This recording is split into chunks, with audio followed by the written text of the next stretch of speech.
My husband passed away when our kids were 1 and 4. It was a really tough time and my in-laws were amazing. They took care of me as much as they did the kids. His sisters made us meals and their husbands helped with the yard and housework.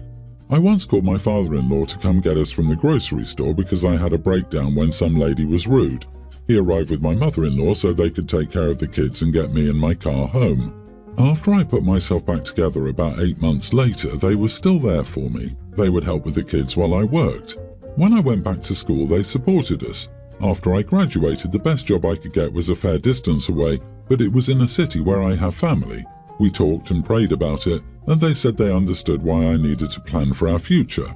The problem is that they always want to see the kids, which is great. They're wonderful people and the kids and I love them. However, I'm starting my career late in life. I cannot afford to take a week off work to take the kids a couple of states over, or to fly there for a weekend visit, and the kids are too young to travel by themselves.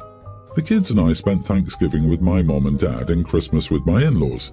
It's only been a month and now they want the kids and me to come back for my mother-in-law's birthday, to the lake this summer and to do many other things. I will not be able to save any money if this keeps on. I finally spoke with them and it was clear that I wanted them to be a huge part of my children's lives, but if they wanted to see them that much, they needed to contribute money. For example, I said they could have the kids for 2 weeks this summer, but would have to either pick them up or drop them off. I would do the other, and that they could come to my city to visit instead of always expecting me to drive there. I sold my old house and purchased a home with an in-law suite so they could stay with us. They've never used it. I know they're close-knit and all live in the same city, but it's too big a commitment for me to be responsible for them seeing the kids. They were upset that I was being this way, and one of my sisters-in-law called me to tell me that her family was disappointed that I was being this way after all they did for us. I feel bad, but I'm just unable to do everything they want without them helping financially. Am I the idiot for demanding my in-laws to pay if they want to see my kids? Not the idiot. Your in-laws sound like they've been incredibly supportive and it's clear you appreciate everything they've done. However, there's a practical aspect to consider here. You're not just starting a new career, you're also a single parent balancing work, kids and life. It's not unreasonable to ask for logistical and financial support if they want frequent visits. The entire problem is that OP isn't properly communicating the situation to them. Her phrasing is terrible. She needs to lay it out for them very clearly and say, "The last thing I want to do is prevent you from spending time with the kids. I want you to see them frequently and have the best possible relationship with them, but my finances are precarious and I literally cannot afford to bring the kids to you any more frequently than I already am because every time I visit you it costs a ton of money. These are all the alternatives, including you coming to visit us. I'm sorry, but you are the idiot for your terrible communication." Yikes, you need to contribute money sounds like exploitation. I disagree. OP bought a house with an in-law suite. They're the ones who don't want to use it. At this point, I wouldn't want to carry 100% of the travel costs either, if they can't even manage to visit once instead of having her fly over. I mean, for Christmas it made sense and for the birthdays of mother-in-law and father-in-law, but the other times they could choose to visit her instead. If they want to see them more often, they can use the guest room she got for them. That's all the compromise that's needed. My parents were well off and worked hard, but they were neglectful towards me. By the time I was 10, they decided I didn't need a nanny anymore, and then I didn't have parental figures. They spent all their time and energy at work and didn't have time for me. When I met my wife, she was a vibrant, intelligent, caring woman. She would give you the shirt off her back.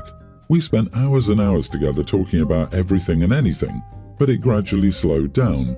She would come home from work, crawl immediately into bed and watch TikTok for the next 3 hours. She wouldn't engage, barely do anything, and only do chores sometimes, ending up paying for someone to do her share. She would always say she was tired and then stay up all night sometimes, or sleep for 18 hours. Seeing her glued to her phone or computer instead of engaging with me wasn't very good. I asked for a separation. It was tough because she cried and begged me not to, and I still loved her, but being with her was like a flashback to my parents. We both knew that separations basically always end in divorce. An old friend of my wife's recently reached out to me and cussed me out. She told me that my wife had cancer and how dare I leave her during a tough time. I had no idea she had cancer. I asked my wife why she'd hidden it from me. and she said that I was divorcing her and she didn't want to guilt trip me into staying or be manipulative. I asked her how long she'd known. She found out 3 weeks after we separated. I told her she should have told me. I had noticed her hair seemed thinner and she just seemed frailer overall, but she brushed it off as stressed. Honestly, I'm really upset that she didn't tell me. Do I have a right to be? Am I the idiot? Edit, I didn't jump to divorce. I pushed her to go to the doctor, and the doctor said she was just lazy, not depressed.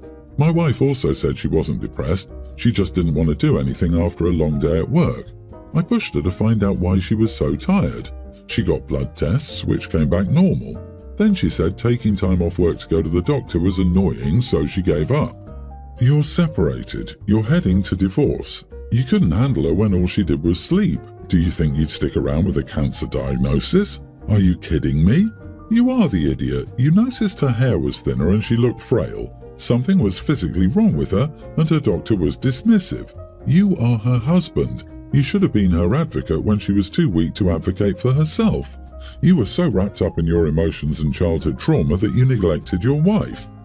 Yeah, it's pretty clear that if he loved her more, or at all, he would have made more effort. It wouldn't have taken much more effort to clear the near zero amount he had put into his marriage so far. Me. She looked sick, but whatever. Me. Her doctor said she was lazy when those symptoms were screaming depression and maybe something else. Sounds like a crap doctor. He needed to be her support and get her to a doctor who would listen. He failed her. He doesn't get to continue to hear about her life if he's decided to cut her out and she doesn't want to share. OP, you left her. Anything happening in her life after you threw your marriage and your wife away because she was struggling is none of your business. She owes you nothing. My husband, 42, Daryl, and I, 42 female, have 3 kids, 18 male, a young teen female, and a tween female. We've been together since we were 15 and married since we were 18. I've never really had any contact with his father. He has always been distant with him and has made sure to keep me away as well. So I don't know much about his father other than the few things he's brought up only once or twice. He has mentioned that he hates his father, that he was an idiot, and that he would mistreat him and his sister every day. His mother took her own life when he was 13, and he's been in therapy since. So his relationship with his father is practically non-existent. All he has as a real family is his younger sister. My contact with his father had only been before we got married. Daryl has always tried to keep me as far away from him as possible. I've only interacted with him when I first met his family and when he graduated high school.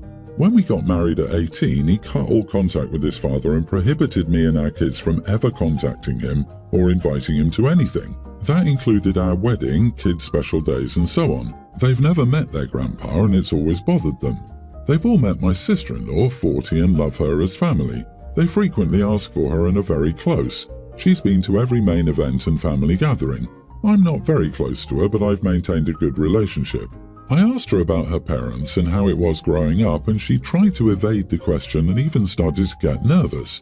She refused to answer my question and changed the subject. Daryl never really told me much about it either and has reacted the same way when our kids have asked him about his family. On Thanksgiving, we had a family dinner. My whole family attended. Of course, my sister-in-law attended. Everyone got wasted and had a good time. That was until my youngest asked if Grandpa would attend this year. My other kids jumped on the bandwagon and bombarded her with questions about why he was never here. She got overwhelmed and stormed out. My husband scolded them and went to make sure his sister was okay. When we got home, he told them never to bring him up again, to erase even the thought that Grandpa does not exist. This lit a fire under all of them because to them it seemed like a mystery, a hidden character who they were dying to meet. Since then, they've hounded me about it. Mom, I want to meet Grandpa. Mom, why isn't Grandpa around when yours is? Why don't you invite Grandpa over? All I could tell them was that Dad didn't get along with Grandpa and that Grandpa was mean to him. It didn't seem to shake their resolve to meet him. I've brought it up to my husband. If his kids want to meet their grandpa, maybe they should get to meet their grandpa at least once. They deserve it. He didn't like the idea and told me never to bring up this subject again. He told me that they would never meet that man. He didn't care about how much our kids wanted to meet him. He again prohibited me from ever contacting his father, let alone letting his kids meet him. My kids continued to hound me and beg me to visit Grandpa. I felt bad for them and thought maybe they should meet him just once. They deserved at least one visit. I convinced myself that it was okay and eventually agreed to do it. I told them that this would be our little secret and not to tell their father. Their faces lit up, and throughout the week they would ask if I was taking them today or tomorrow. So I took them to see their grandpa this upcoming weekend. I told my husband that we were going to the mall and that we would be back late. When we got home, my husband greeted us and ordered takeout. His sister was there as well, already chowing down. My husband and I went to the kitchen to get something to drink while his sister talked to my kids. I overheard her ask them how their day was and what they did. My youngest excitedly responded, "We got to meet and have ice cream with Grandpa." My husband dropped his cup and it shattered on the floor. I told him I could explain, but he didn't give me the chance to and told me not to say a word. He will be going for a drive to think and will be back. I pleaded for him to hear me out, but he left. His sister was angry as well and followed, but before leaving she asked me why, on God's green earth, I would take them to him. Now my kids are asking what happened, and I'm unsure what to say. So am I the idiot for taking my kids to go meet my husband's toxic father? What in the heck is wrong with you? You are the idiot. How dare you? Your husband suffered mistreatment at the hands of this man daily, and you knew that but decided to walk your children into the hands of a known idiot anyway, with no regard for him at all. I cannot even imagine what he's going through mentally right now. I feel horrible for him. It's like being hurt all over again. Totally. Hope he should have parented properly and told the children the vague truth to stop their inquiries, and if they continue to ask, reprimand them until your husband and their aunt are ready to explain the situation. How hard is it to say, Grandpa is a bad man who hurts people and we don't associate with people who hurt people? But this? It's disrespectful to everyone possible. Plus, her two oldest are teens. She could easily have explained the situation to them and they would have understood and stopped asking. You are the idiot, and what a terrible partner you are. Awful. Not only should he divorce you, I hope he gets custody. My two girls do not get along. It has to deal with some jealousy issues my oldest daughter has towards her younger sister. This has been an issue since they've been in the same middle school. My oldest is in 8th grade and my youngest is in 6th grade. The issue started when my youngest started doing better in school. She would come home with straight A's. My oldest is good academically too, but she's usually a B student and getting an A is a big deal for her. That came to a head when my oldest told the youngest she didn't deserve her grade. We put her in counselling after that. Overall, the relationship has not been getting better. The main issue at the moment is my oldest calling her sister shallow for the things she likes and keeps commenting she's a popular mean girl. We looked into this and she hasn't done anything wrong. My youngest's birthday is coming up and she wants to go to the indoor water park with a few of her friends. We do parties for both girls, so this was fine. She asked if she could have this without her sister, since her attitude would ruin her day. I talked it over with my spouse and we agreed that I would go and watch the kids and he would stay home with the oldest. Everyone's happy, but my oldest thinks we're major jerks for not allowing her to go even after we explained why multiple times. So, am I the idiot for agreeing with my daughter that she shouldn't have to invite her sister to her birthday party since she's jealous? You are the idiot. I doubt this is over some grades. Normally kids don't act like this to their siblings unless their parents are favouring one child. As the scapegoat of my family, this screams favouritism for the younger child. Your older child can't tell you how they feel because you'll dismiss their feelings. Your oldest can't trust you. You did that. Agreed. This isn't about grades. It's about your eldest not being heard by the most important people, her parents. Get to the bottom of their conflict. Inaction only favours the abuser, not the victim. Go to a counselling session with your eldest, where she will feel safe to be completely honest with you while a mediator oversees. And get the report cards off the fridge. You're only encouraging competition. Are you serious? Lots of siblings act like this over perceived slights. Teen girls are notoriously mean to sisters. Sibling relationships are complicated, and it is very, very common for siblings not to get along or suffer from jealousy. OP's not the idiot. Mean sister is reaping the consequences of her actions. Your youngest is entitled to her birthday parties even if there was no bad blood. Your youngest deserves to have a fantastic birthday without the mood being ruined. I get it, it's tough for your older daughter, but sometimes separate plans are the way to go. The older sister must learn that she can't act this way and then expect favours from the wronged party. Even though we're no longer together, my ex, Alex, and I still hang out and are in the same friend group. Alex is transgender, male to female. She came out to us after we'd broken up, but she likes to keep it on the down low with new people until she's comfortable with them. One of our friends had a party with all our friends a while back, and Alex and I were both there with our new significant others.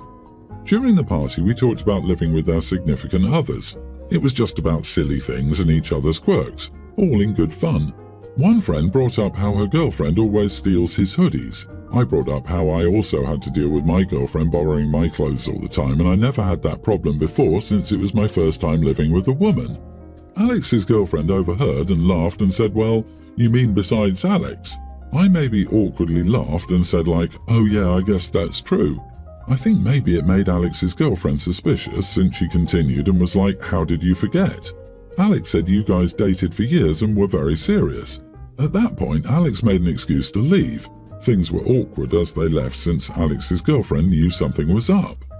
Alex later told me that she wasn't ready yet to tell her new girlfriend about her being trans, and that I was such an idiot for outing her by basically forcing her to have the conversation before she was ready and ruining her relationship. I didn't mean to, though. I was bringing up something and agreeing with something someone else said about something similar to my own experience with my new girlfriend.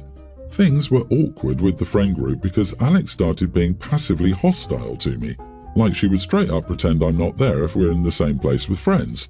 So now our friends have started not inviting her since they say she's made things awkward. So Alex is saying I'm purposely turning our friends against her. I wasn't trying to do that either, but I honestly don't want to convince them to invite her again because I don't want to be around her anymore. Not the idiot. How are you in a whole relationship without telling your partner this? That's so crazy. You experienced dating Alex entirely as a man when dating. You can't and shouldn't be required to alter your memories retroactively.